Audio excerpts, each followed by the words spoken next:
9월 28일 새벽 기도회를 시작하겠습니다. 찬송가 191장입니다. 내가 매일 기쁘게 순례의 길 행함은 주의 팔이 나를 안보함이요. 내가 주의 큰 복을 받는 참된 비결은 주의 영이 함께함이라.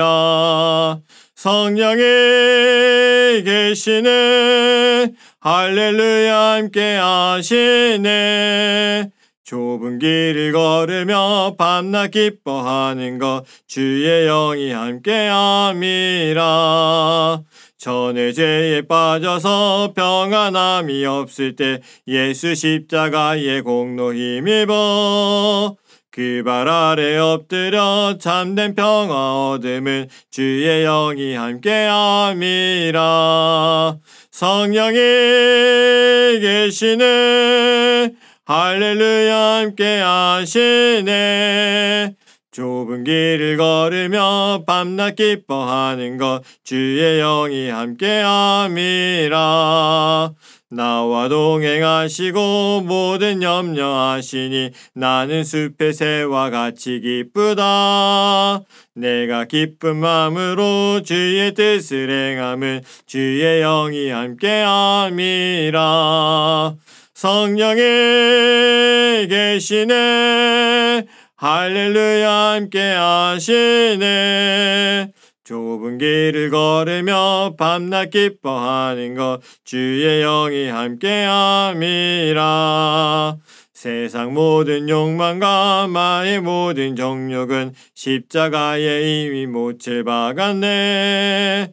어두운 밤이 지나고 무거운 짐 벗으니 주의 영이 함께함이라. 성령이 계시네, 할렐루야 함께 하시네. 좁은 길을 걸으며 밤낮 기뻐하는 것 주의 영이 함께함이라. 아멘. 오늘 하나님께서 우리에게 주시는 말씀은 민수기 27장 1절에서 11절까지 말씀입니다. 요셉의 아들 므낫세 종족들에게 므낫세의 현손 마길의 증손 길르앗의 손자 헤벨의 아들 슬로브앗의 딸들이 찾아왔으니 그의 딸들의 이름은 말라와 노아와 호글라와 밀가와 다르사라. 그들이 회왕문에서 모세와 제사장 엘르아살과 지휘관들과 온 회중 앞에 서서 이르되 우리 아버지가 광야에서 죽었으나 여호와를 거슬러 모인 고라의 무리에 들지 아니하고 자기 죄로 죽었고 아들이 없나이다. 어찌하여 아들이 없다고 우리 아버지의 이름이 그의 종족 중에서 삭제되리이까? 우리 아버지의 형제 중에서 우리에게 기업을 주소서 하매 모세가 그 사연을 여호와께 아뢰니라. 여호와께서 모세에게 말씀하여 이르시되 슬로브앗 딸들의 말이 옳으니 너는 반드시 그들의 아버지의 형제 중에서 그들에게 기업을 주어 받게 하되 그들의 아버지의 기업을 그들에게 돌릴지니라.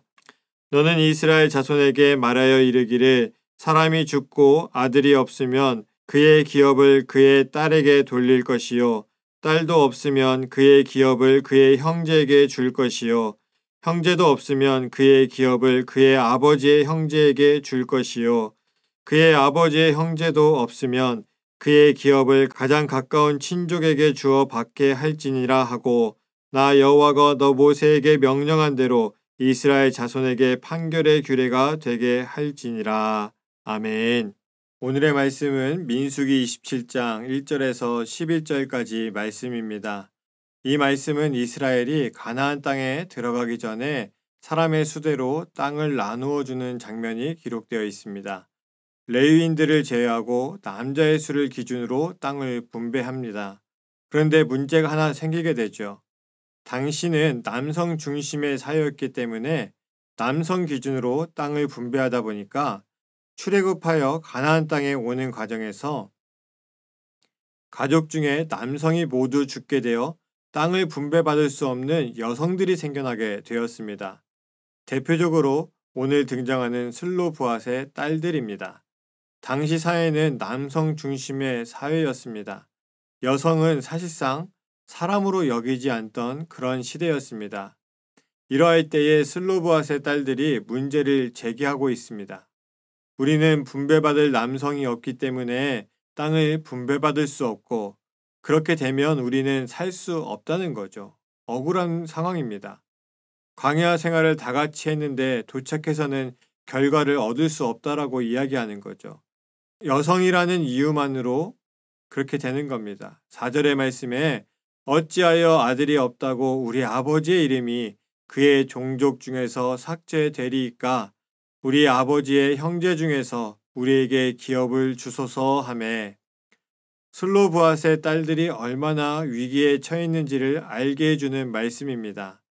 땅을 분배받는 시기에 아버지가 없고 아들이 없다고 해서 땅을 분배받지 못하게 되면 결국 그 가문은 이스라엘에서 완전히 사라지게 됩니다. 같이 출애굽을 경험하였고 광야 생활을 했는데 막상 마지막에는 이스라엘에 속하지 못하는 사람들이 되는 거죠. 결국 함께 했지만 함께하지 못하는 사람들이 되는 겁니다. 교회도 마찬가지입니다. 우리가 모든 사람들의 소리를 들을 수 있어야 합니다. 특히 약자들의 소리를 들어야 하는 것이죠.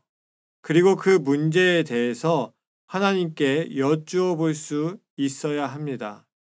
5절의 말씀에 모세가 그 사연을 여호와께 아뢰니라.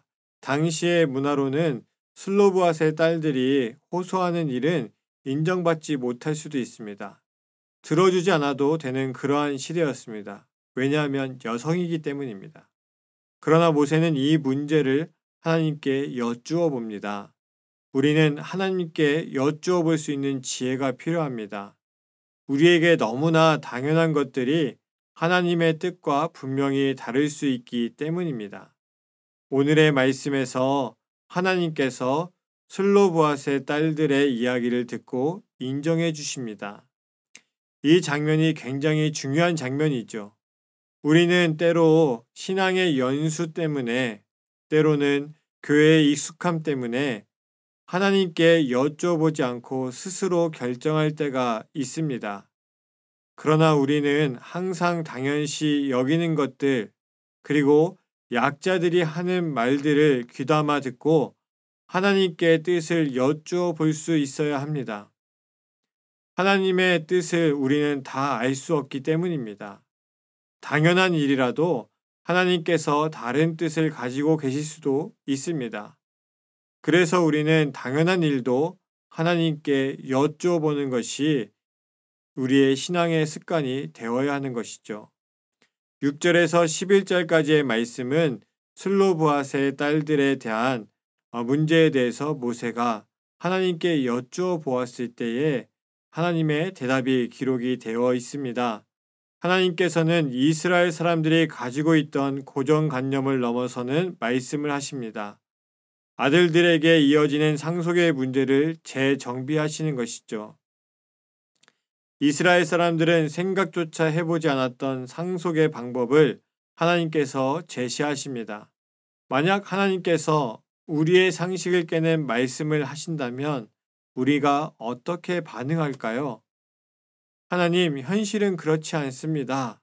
하나님, 우리에게 전통이 있고 그동안 해오던 방식이 있습니다. 라고 대답하지 않겠습니까?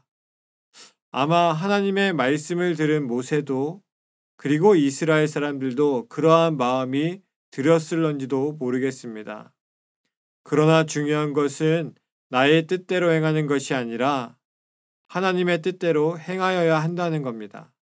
우리가 그동안 그렇게 해왔으니까, 그러한 전통이 있으니까 그 틀을 벗어나면 안 된다는 것이 아니라 하나님의 뜻이, 하나님의 말씀이 우리의 삶의 기준이 되어야 하는 것이죠. 하나님의 뜻으로 나의 생각을 바꿀 수 있어야 합니다. 그렇지 않으면 우리는 여전히 신앙생활을 한다고 하지만 하나님의 뜻과 멀어지는 삶을 살 수밖에 없습니다. 우리의 주변의 세밀한 음성을 들으십시오. 그리고 그 음성을 나의 생각과 나의 판단으로 무시하지 말고 하나님께 뜻을 여쭤보는 신앙생활을 하시기 바랍니다. 그리고 하나님의 뜻으로 나의 생각을 바꾸셔야 합니다. 오늘 하나님께서 우리에게 귀한 생명의 날을 또한 열어주셨습니다. 하나님께서 여신 이 귀한 날에 나 중심의 삶이 아니라 하나님의 뜻과 말씀이 중심이 되는 삶을 사시기를 간절히 기원합니다. 기도하겠습니다.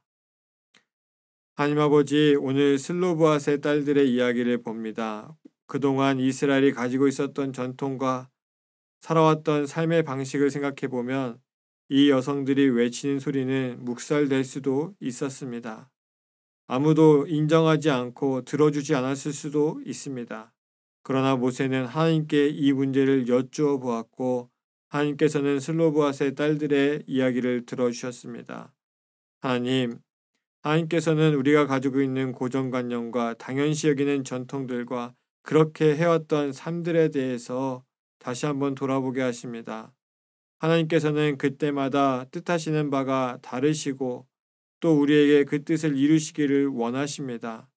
우리가 가지고 있는 생각과 판단으로 행동하는 것이 아니라 그때마다 하나님의 뜻을 구할 수 있는 그리스도인 되게 하여 주옵소서. 내가 해왔던 삶의 모습이 아니라 하나님의 뜻을 통해서 나의 생각을 바꾸게 하시고 하나님의 뜻과 말씀이 나의 삶의 기준이 되는 삶을 살아가게 하여 주옵소서. 새롭게 살아가는 새로운 날에 주님의 뜻이 더욱더 나의 삶에 이루어지게 하여 주옵소서.